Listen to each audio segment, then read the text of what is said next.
আপনি আইফোন বা অ্যান্ড্রয়েড যেটাই ব্যবহার করুন না কেন, এখানে বেশ কিছু বিষয় আছে যা আপনি পরীক্ষা করতে পারেন। প্রথম কাজটি হলো আপনার স্ক্রিনের একদম উপরে তাকানো। যদি আপনি একটি ছোট কমলা বিন্দু দেখতে পান, তাহলে এর মানে হচ্ছে মাইক্রোফোন বর্তমানে ব্যবহার হচ্ছে।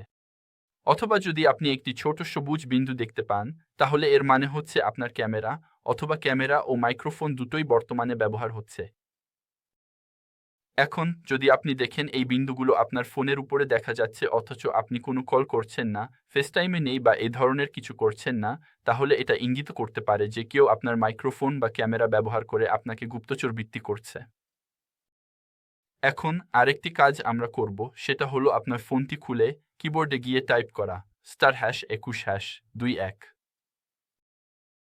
আবারও তারকা হলো 21টি বই এবং কল।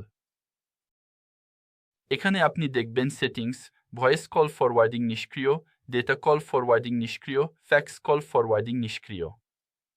যদি এগুলো সবই নিষ্ক্রিয় দেখায় তাহলে এটা ভালো লক্ষণ। যদি এর যেকোনো একটি সক্রিয় দেখায় অথচ আপনি নিজে সেটি চালু করেননি, তাহলে সম্ভবত কেউ আপনার ডিভাইসটি বিশেষভাবে গুপ্তচরবৃত্তির জন্য ব্যবহার করছে। এখন চলুন আরও কিছু বিষয় পরীক্ষা করি। এখানে আপনার ফোনের সেটিংসে যান এবং নিচে স্ক্রল করুন যতক্ষণ না ফোন খুঁজে পান, তারপর সেটিতে চাপ দিন। এখন এখানে অন্যান্য ডিভাইসে কল অপশনে চাপ দিন।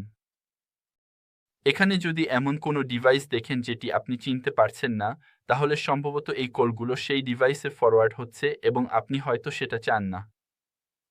এটা শুধু বন্ধ করে দিন। এখন চলুন কল ফরওয়ার্ডিংয়েও যাই এবং আবারও, যদি এই অপশনটি চালু থাকে অথচ আপনি ইচ্ছাকৃতভাবে করেননি, তাহলে অবশ্যই এটি বন্ধ করুন, কারণ এটি কারো জন্য আপনার কল শুনে ফেলার আরেকটি উপায় হতে পারে। তাহলে আবার পেছনে ফিরে যাই এবং মেসেজেসে চাপ দিই। এখানেও আমরা কিছু একই রকম বিষয় দেখব। আপনি এখানে টেক্সট মেসেজ ফরওয়ার্ডিং দেখতে পাবেন।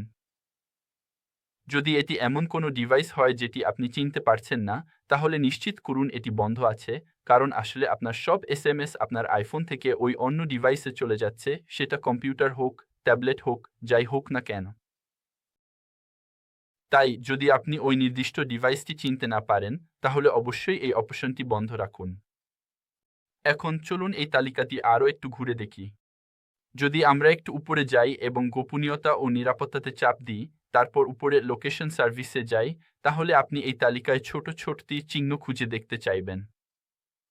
এই তীর চিহ্নগুলো দেখায় যে কোনো অ্যাপ আপনার অবস্থান ব্যবহার করেছে, যার মানে হতে পারে অ্যাপটি আপনার লোকেশন গোপনে নজরদারি করছে। তাই যদি আপনি সম্প্রতি এই অ্যাপগুলোর কোনোটি ব্যবহার না করে থাকেন, কিন্তু পাশে এই ছোট তীর চিহ্নটি দেখেন, তাহলে সেটিতে চাপ দিন এবং ওই নির্দিষ্ট অ্যাপের জন্য লোকেশন অ্যাক্সেস কখনোই না করে দিন। এতে করে ওই নির্দিষ্ট অ্যাপটি আপনার অবস্থান অনুসরণ করা থেকে বিরত থাকবে। এবং আবারও পেছনে ফিরে যান। আরেকটি বিষয় যা আমি আপনাকে করতে পরামর্শ দিচ্ছি তা হলো ব্যাটারি অপশনে চাপ দিন। এখানে আপনি দেখতে পারবেন গত 24 বা 48 ঘন্টায় কোনো নির্দিষ্ট অ্যাপ সবচেয়ে বেশি ব্যাটারি ব্যবহার করেছে।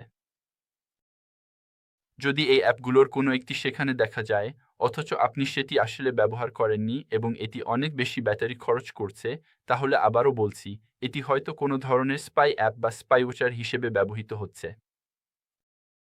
আমি আপনাকে পরামর্শ দেব, এই অ্যাপগুলোর মধ্যে কোনোটি যদি আপনি গত 1 দিন, 1 সপ্তাহ বা অনেক দিন ধরে ব্যবহার করার কথা মনে না করতে পারেন, তাহলে সেই অ্যাপটিতে যান এবং সম্ভব হলে সম্পূর্ণভাবে সেটি মুছে ফেলুন।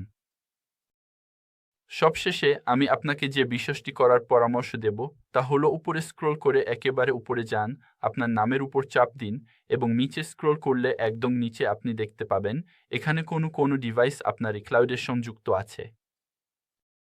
এই ডিভাইসগুলোর মধ্যে কোনোটি যদি আপনি চিনতে না পারেন, তাহলে সেটির উপর চাপ দিন এবং নিশ্চিত করুন যে সেটিকে আপনার ক্লাউড থেকে সরিয়ে ফেলেছেন।